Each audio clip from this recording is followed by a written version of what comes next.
Hi, my name is Susan, and this is a message for the Australian Parliament and the Australian people.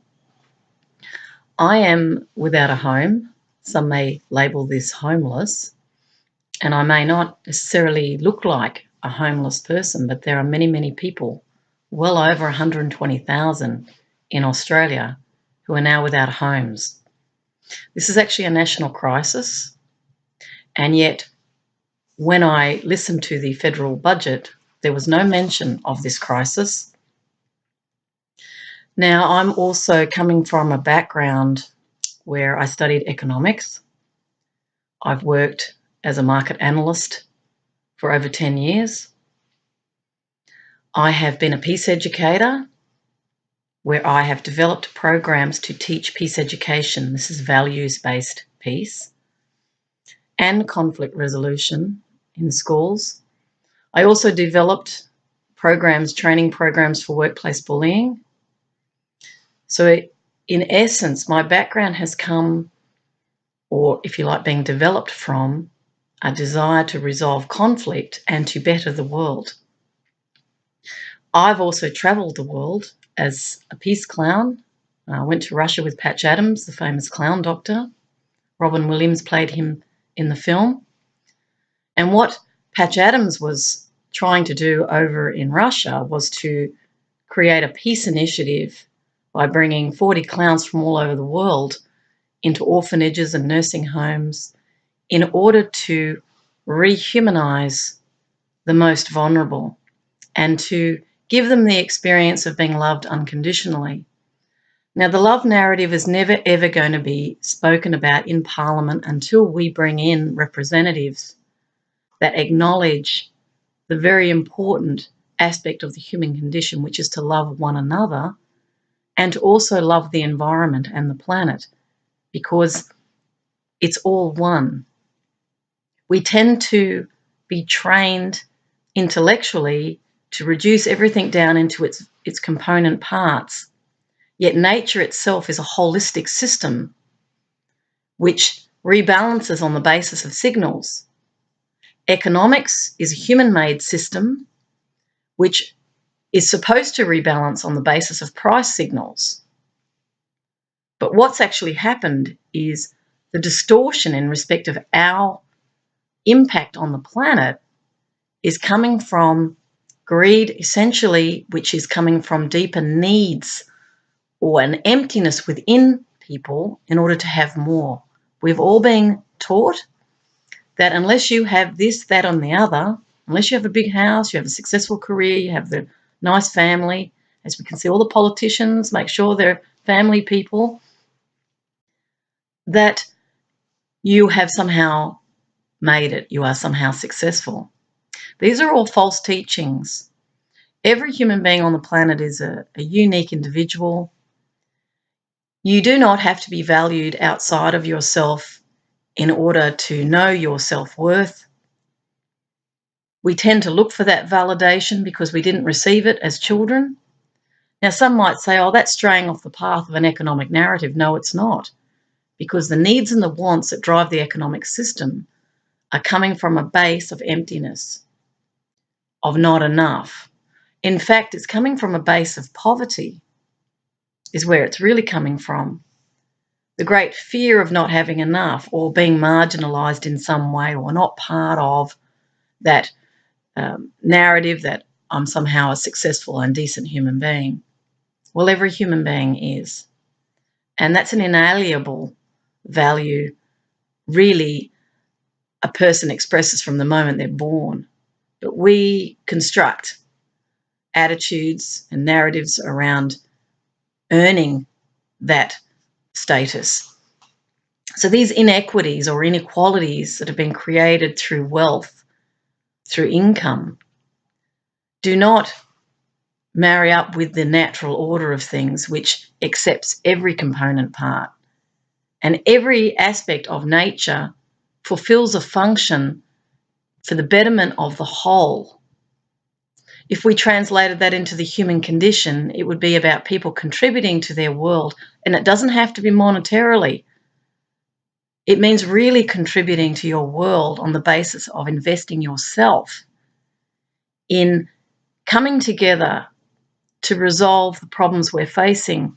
Now, I've raised the issue of homelessness as the first one. I just want to quickly go there, and then we'll start exploring other topics that are of great import. Essentially, the essence of all of this is to advance Australia fair in respect of our nation, but equally it's to advance the world in a way that is fair amongst all nations. So what's happening here in Australia is very much replicated in other countries, because there is a globalisation happening around us, which is essentially the expansion of global business into countries around the world. So they're either accessing resources, they're getting cheap labour. It all becomes part of their momentum in order to maximise profit, which is one of the problems with the economic system in respect of nature. So going to homelessness, my experience of it has been very interesting, given that I've worked most of my life. I've worked in 400 companies. I've worked in every industry.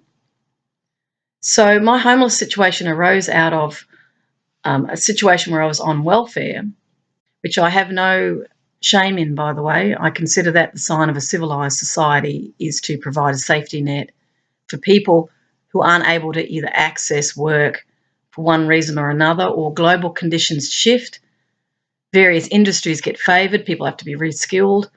So there's no shame in not working. And that's the first, if you like, lie of economics. And it's deliberately designed in order to make and force people into working. And there is a whole ideology behind this. So those who are not working are shamed and blamed for their situation. That's very evident. When I was in business, I was treated very differently. I was accorded respect. When I became homeless because of a dispute with the government, I basically conscientiously objected to what I saw as the rorting in the job provider system. And I wasn't going to participate in a system that wasn't effectively creating pathways back into work, not just as a forced compliance type framework, but respecting the needs and interests of the very people they're dealing with who are Australian citizens. I was also informed by Centrelink that I was unequal. So in this status of what is labelled unemployment, I was considered less than everyone else. Well, that's untrue. We are all equal. This is an egalitarian society. Australia came from convict roots, in fact, great poverty. The people sent out here were the Welsh, the Irish, the Celts, who were stealing to survive, and they were punished and sent to Australia. So our very essence, our roots here in Australia come from great poverty in reality.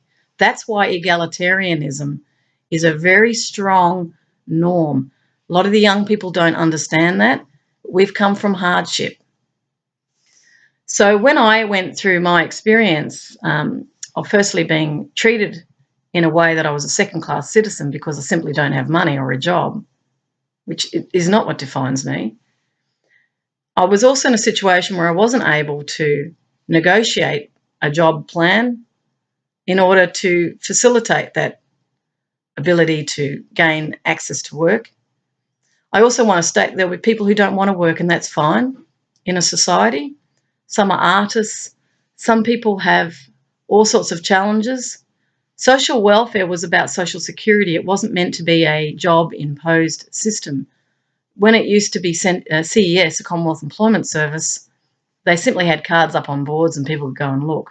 There was none of this mutual obligation, which has come in as an ideology. It's a business ideology that's saying if you're not earning or active, you're a non-productive asset. That's a very marked shift from social welfare, which was to support those who don't have enough in respect of food or shelter. It was considered from an economics point of view as a civilised society to look after those. And it's not even the misfortunate. it's nature of the economic system. It doesn't offer full employment, so always there's going to be a percentage that can't work. We're also coming out of a mantra that everyone has to work in order for that society to be prosperous. There are other ways of seeing prosperity, or what I call abundance, and it doesn't necessarily have to be about money, although we've constructed it in that way. Now, that moneyed type economic growth, which extracts a lot of resources in order to produce products and services that most of us don't need, is what's creating the tipping points ecologically on the planet. So they're incompatible systems. I write a blog called Peace is Our True Nature, and what I'm going back to is what's natural within me as a human. So when I follow my own inspiration, my own instincts, I find that an abundance comes around. I always have enough. And I'm in a situation now after conscientious objection, when I was cut off, where I have no income other than a little bit a family member is sending me for food, basically. I'm not depressed. I don't go woe's me because of living in a space of need equals want. I see it as an adventure because I'm interested in breaking out of the addiction to economics, because I believe that's what's sinking the planet. I believe we've lost connection with who we are as people, and there are many imbalances generated by an economic system that rewards greed.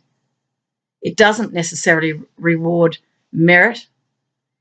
It tends to reward those who think similarly to it, and it sees that result as profit maximizing in some way.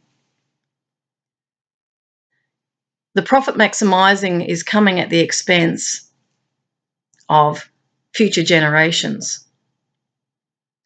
It's creating climate change to the point that the ice caps are melting. We are still spewing pollution up into the atmosphere.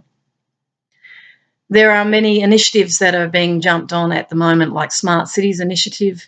In Australia, it's under the Department of Infrastructure, Regional Development and Cities.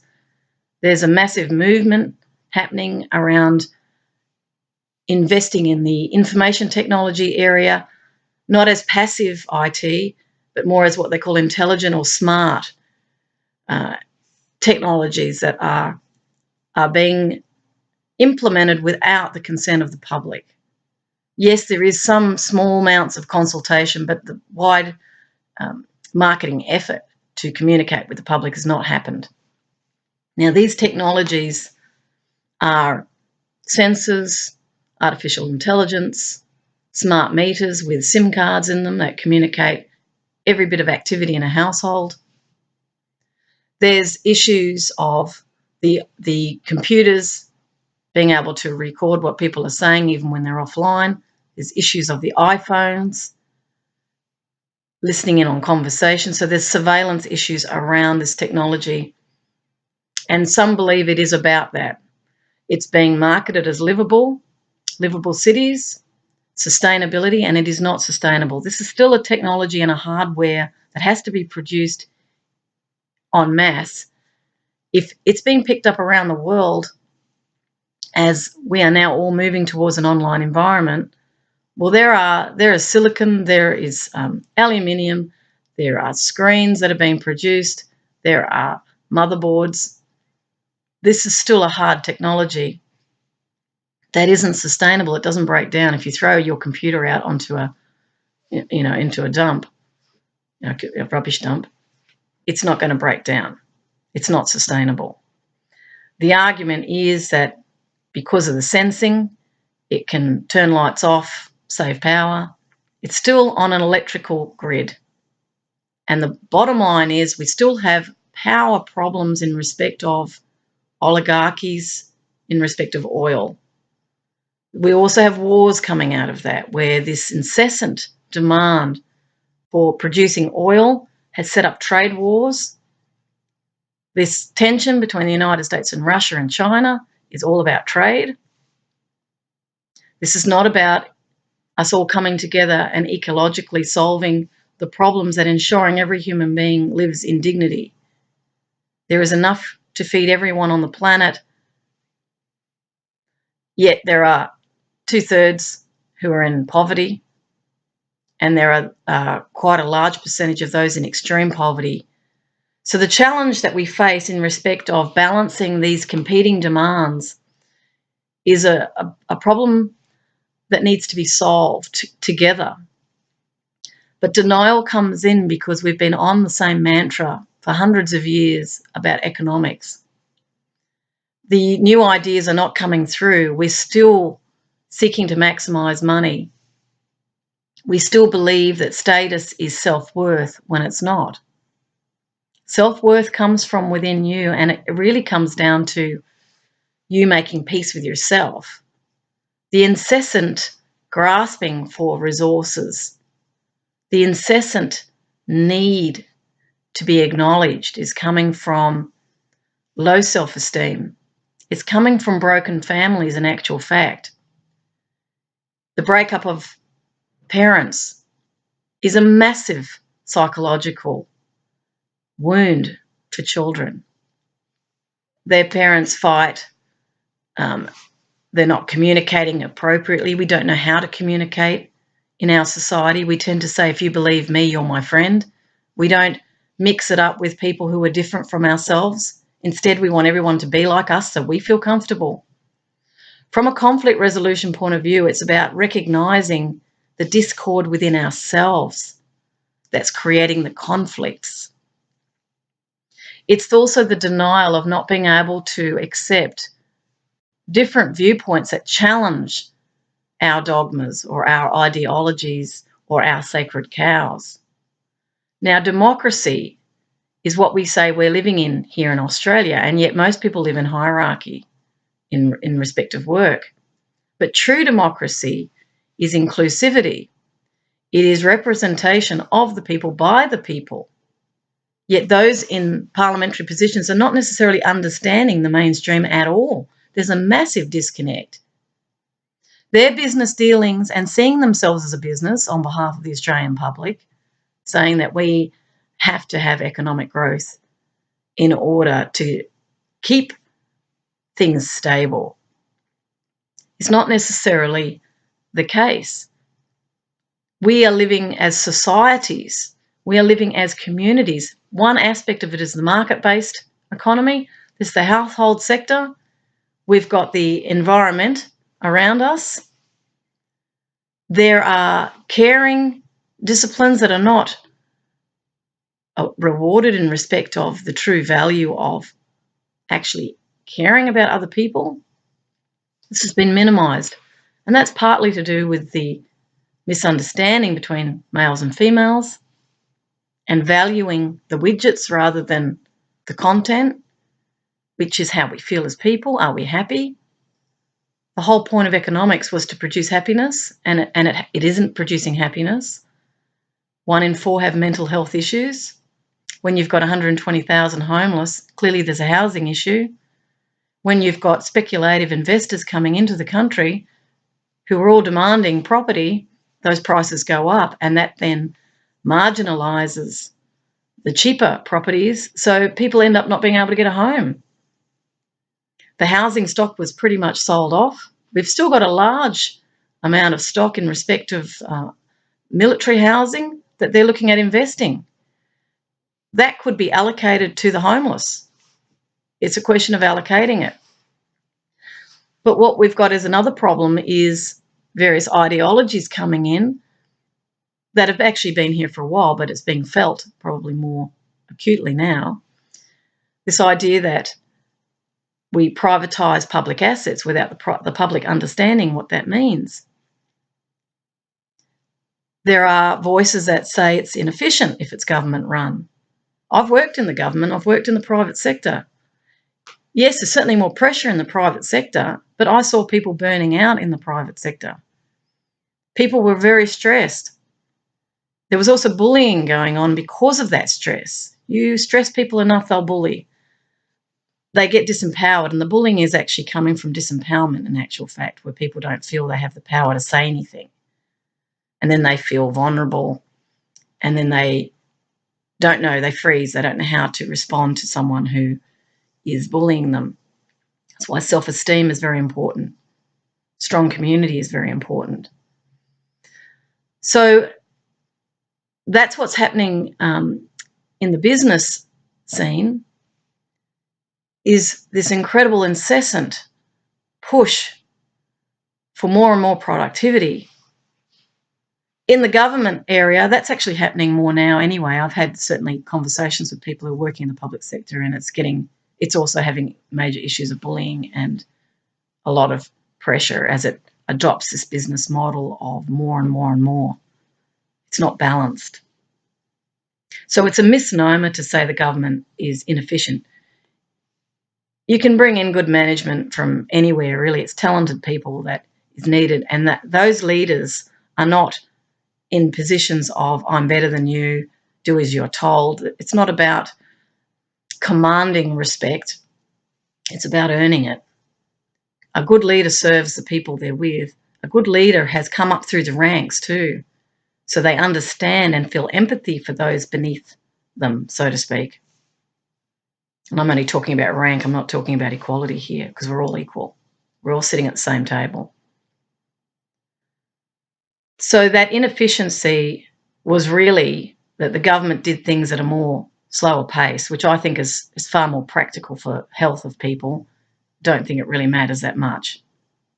But because we're on this treadmill of you've got to make money, you've got to make money, from the perspective of those who think that, they're worried about losing power.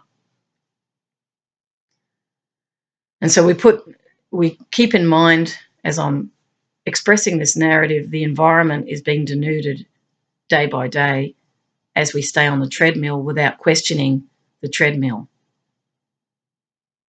So going back to privatisation, the inefficiencies that have been the argument to privatise public assets. Now, those public assets are paid for by the public. We saw when telecom was privatised, there was a massive share offering. The public should have received those shares for free because they owned the asset. They all bought their own shares, and the public didn't realise that they should have had those shares allocated.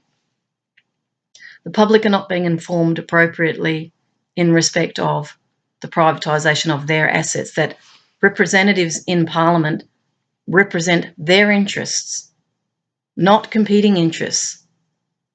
I'm just going to introduce here the idea of lobbyists. We've got all these lobbyists who are making friends with politicians who know them well, who speak the same language, who understand the industry, who become a form of information. Clearly, relationships get created. Then we've got donations happening where they are saying, I'm supporting you, you need to support me.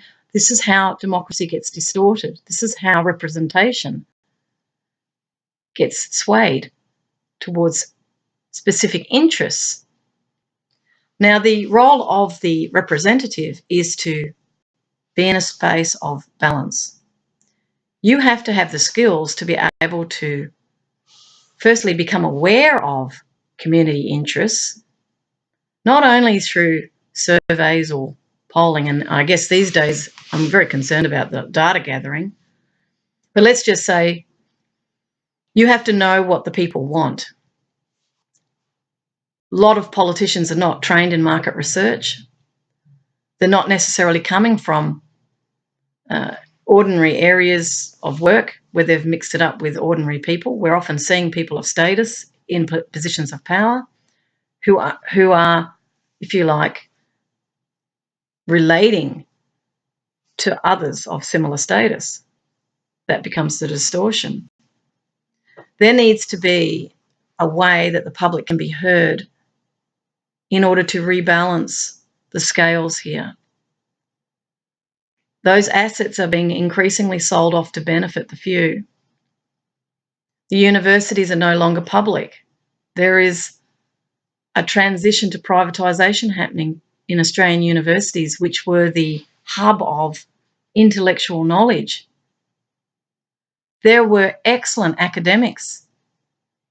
In fact, I remember back in the 80s, late 80s, when I was studying economics, Australians produced something like 1% of the world's scientific publications. There was extremely excellent intellectual and academic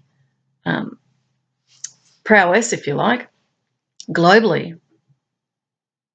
Now, in some universities that I'm aware of, they've been basically cut out. They've done staffing cuts, massive staffing cuts, and got rid of disciplines that you cannot replace.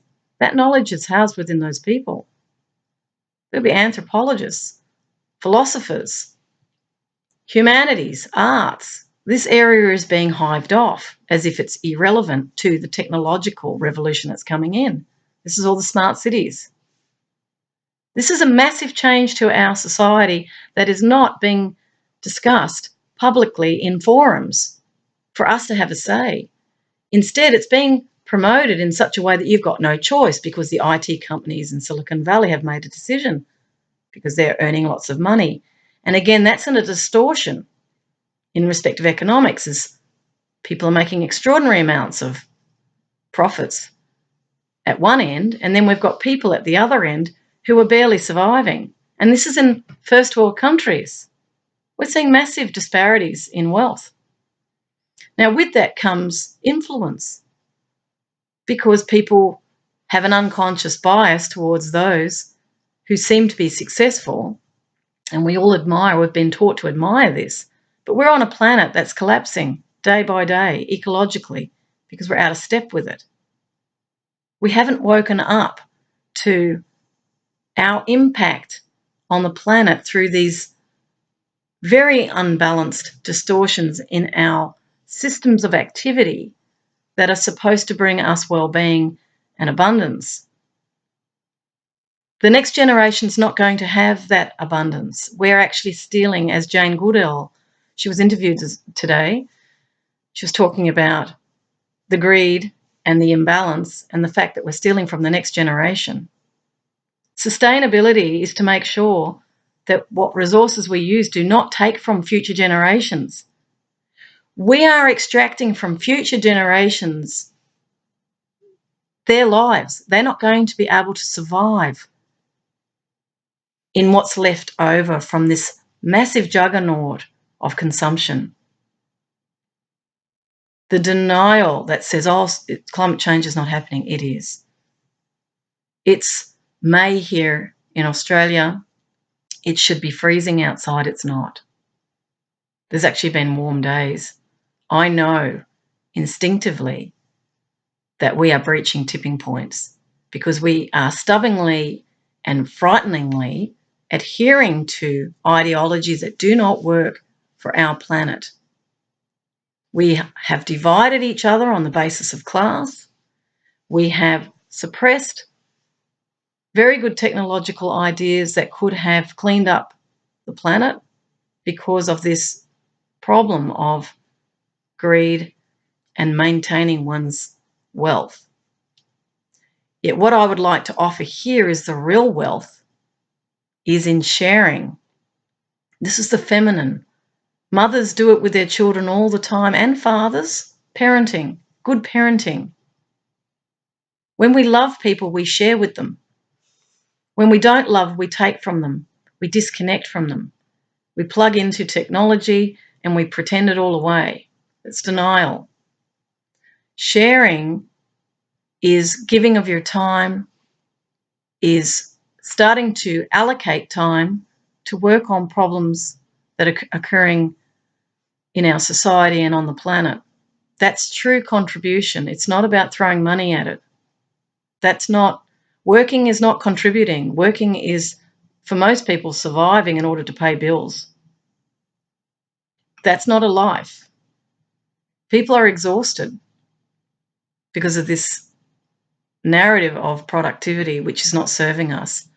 If you are undermining life support systems, that productivity is not going to create abundance. It's actually going to create more fear. We're already in a fear-based culture as it stands. That fear is going to mean more control, and that's what we're seeing happening in Australia, is the control is increasing. In fact, a politician in Melbourne, Liberal politician, was talking about his campaign was about control. We had a few incidents here in Australia, and then there was more funding to intelligence agencies. That has to be looked at. Does that resolve the problem. I've been through regulatory systems when I had a problem. It was to do with control, and it was to do with disrespect and abuse. The way that problem was dealt with was to suppress the problem. That is not how you deal with conflict. And this is from leadership positions, suppressing and discarding the voice of another because they had no economic value to the institution. That's disrespect. There was no empathy either, which means they had a disconnected approach to the person they're dealing with. And I know there'll be people listening to this who have had to deal with management and found that their needs and concerns were completely ignored. They've gone through processes that were ineffective because we don't know how to resolve conflict. To resolve conflict, you've got to be able to sit and listen to the other side with respect, even if they diverge significantly from what you believe. Now, some will look at me and go, oh, she's dangerous saying what she's saying. No, I'm not.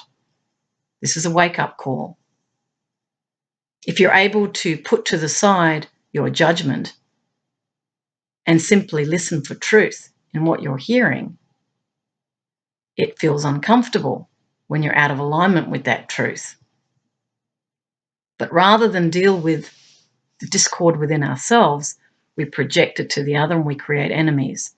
And that's another major issue we're facing in the world, is this constant demonization of others. We create trade wars in order to get more. We're not giving more. So we're constantly setting up adversarial situations with others that actually are very inefficient and expensive for society. Rather than saying, okay, we're all in it together, all 191 nations are in this together, we have a major problem we're all confronting. How do we all collectively work together? And that includes those with much money, way too much money. We're talking trillions of dollars in these asset-backed funds who are controlling our world, the banks.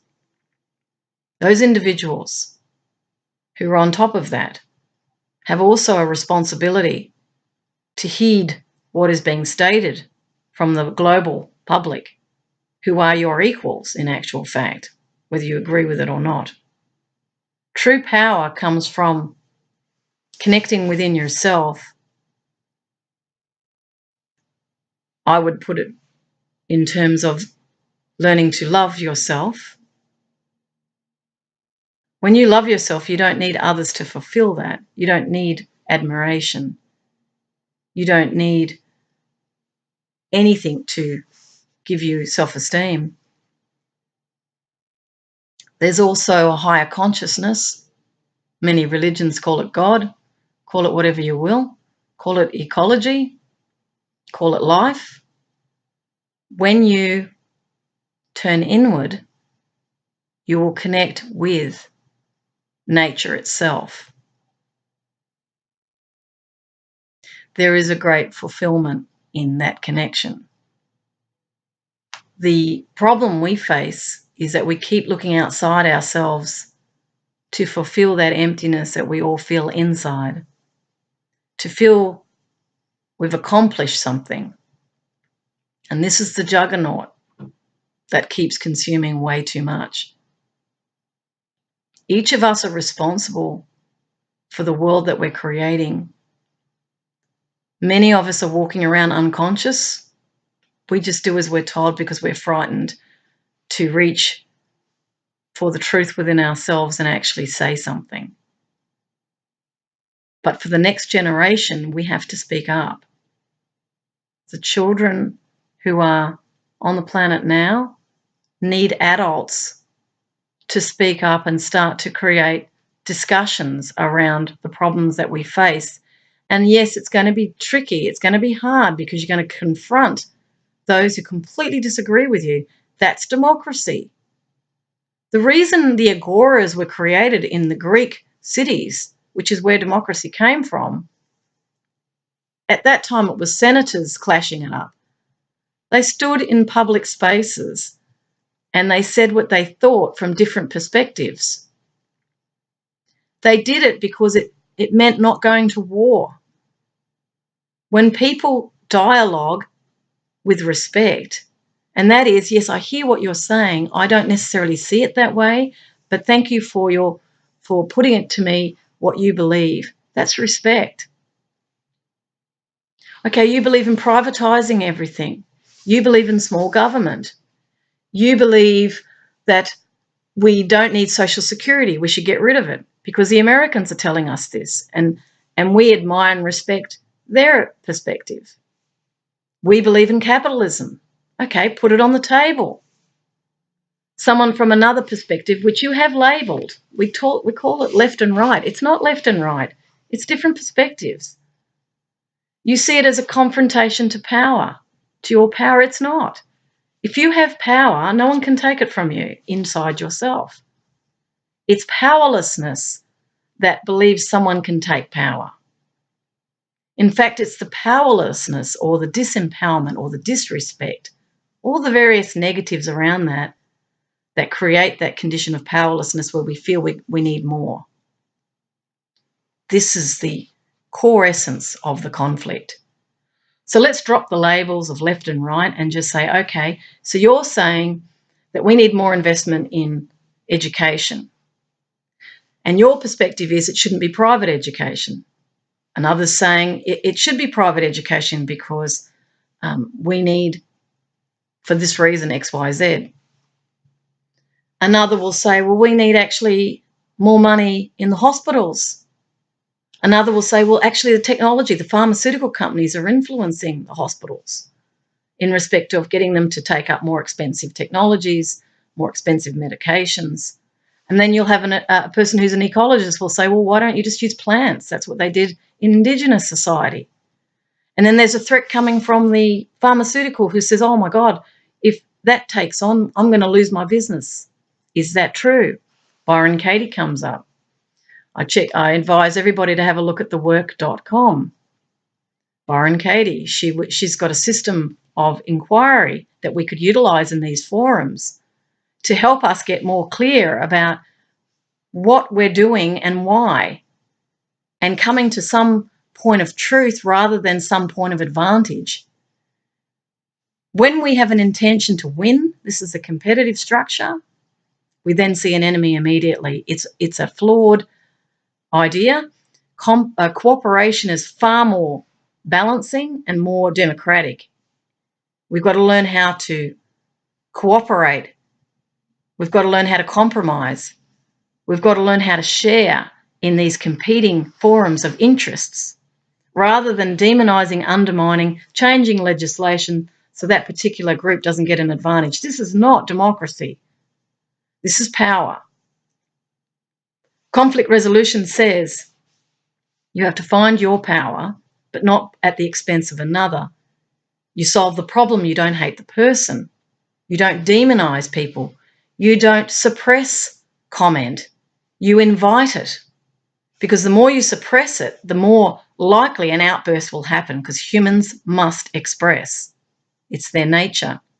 So going back to Byron Katie, the work, I'll just outline that for you.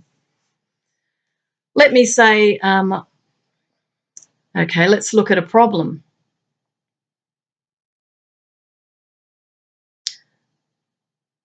Okay, the privatisation of public assets is benefiting the few, Byron Katie would say. Okay, the first question is it true? And you'd say, yes, we can see it's benefiting the few. Can you be absolutely sure that the privatisation of public assets benefits the few? Well, no, I can't be totally sure. How do you feel, how do you react when you believe the thought that the privatisation of public assets benefits the few? I feel ripped off. I feel angry. I feel it's unfair. Okay, now looking at that situation that you have in your mind's eye of the privatisation of public assets benefiting the few, what do you see? I see them in big houses, you know. Can we suspend the thought? Okay, suspend that. Who would you be without the thought of the privatisation of public assets benefits the few? What do you see in your world? Well, I see cars going past, I see public doing what the public does. I see what I see every day.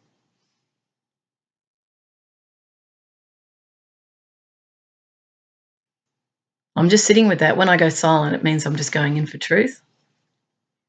Then she would say, turn it around. Now, this confronts me. It's really good. That's why it's good for me to do it.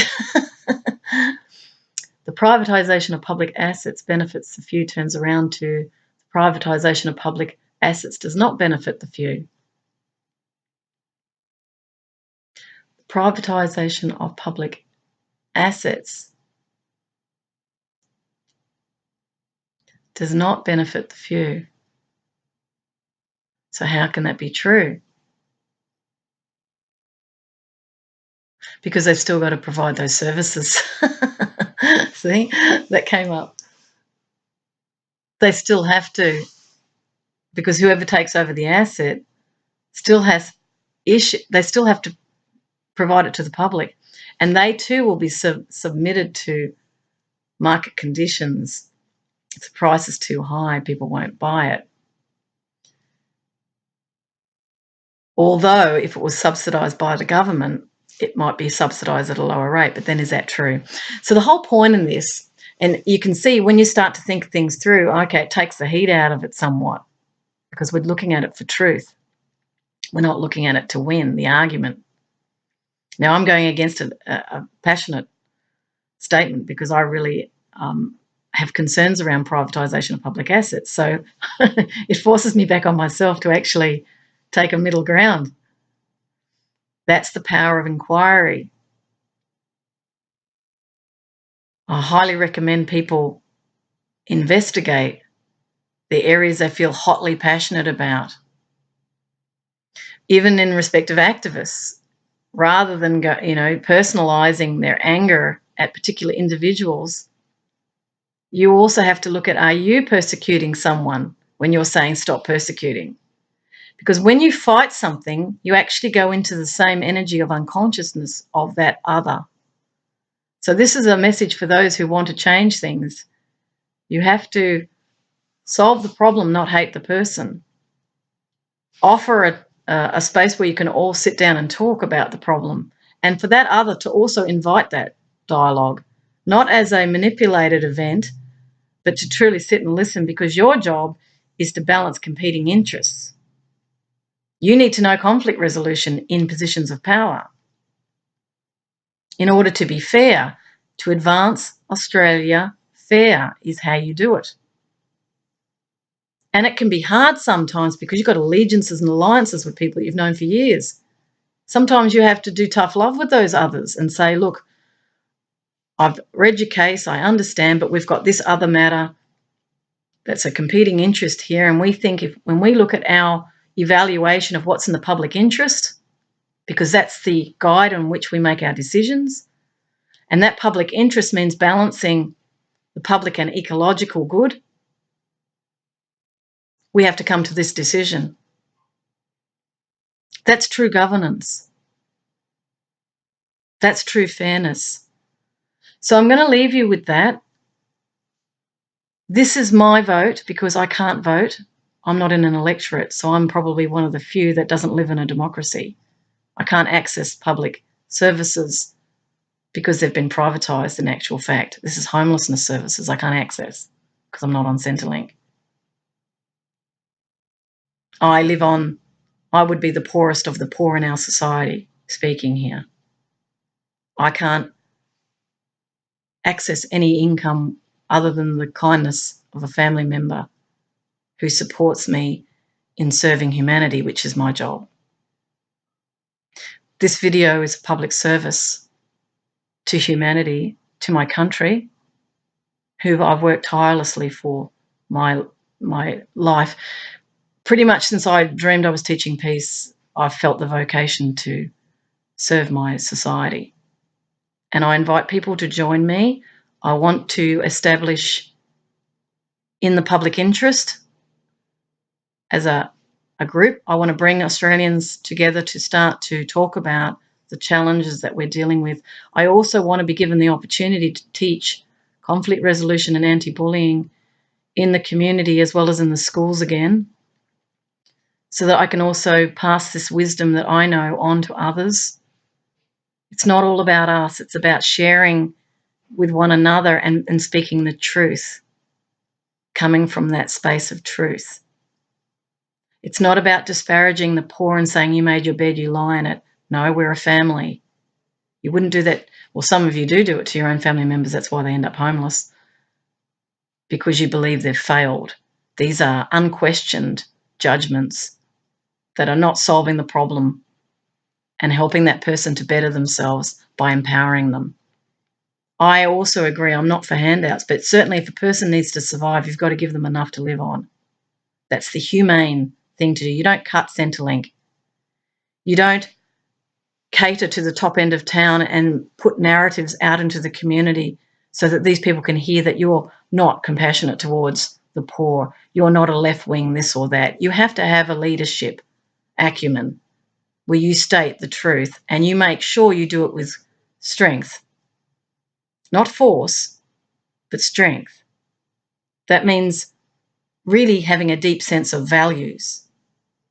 And those values are the very thing that bring the society together, not fancy PR campaigns or marketing. People want to hear the truth from their leaders. They want to know that they're heard. If they're not heard, they get frustrated and then they turn against those people. We don't want conflicts like that in the future. If we have a IT revolution, the public needs to be informed about that. What are the pros and cons to that? Is it true that it's going to be sustainable and livable? If it is, okay, we all jump on board. If it's not, if it's a surveillance state, we need to question that. Do you need to? Who are the interests that are influencing that smart cities design? It's certainly not coming out of Australia. It's coming from the United States. And that's to look at imposing it across the world. Is that in the global commons interest? Will that help us solve climate change? So the questioning, the agoras, the democracy is the absolute central hub of peace and harmony. And some say order. I call it harmony as the real stability. We don't need to keep arming ourselves up in defense of. We've actually got to de-escalate this adversarial approach to problems. Many people are dying in foreign conflicts on the basis of industrial interests trying to access resources. That is a fight to the bottom. That is not stability on the planet. Some might think they can rocket launch off to the moon, create more havoc. That's not going to solve the problem. I had a family member once tell me the solution was to go to another planet. Well, no, it's not. We deal with the problems on our own planet.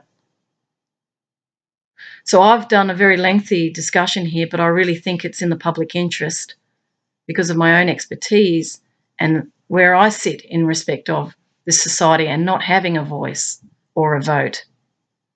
This video becomes my freedom of speech, which is done without any hate or aggression towards others. I'm doing this from a point of peace. So with that, I send everybody love, truth, and may we all come together in unity. I will leave my email on this video for those who want to get in contact. I would like my skills utilised in this society for the highest good of the public. And I wish everybody, may their happy destiny be unavoidable, is what I'd leave you with. Thanks. Bye.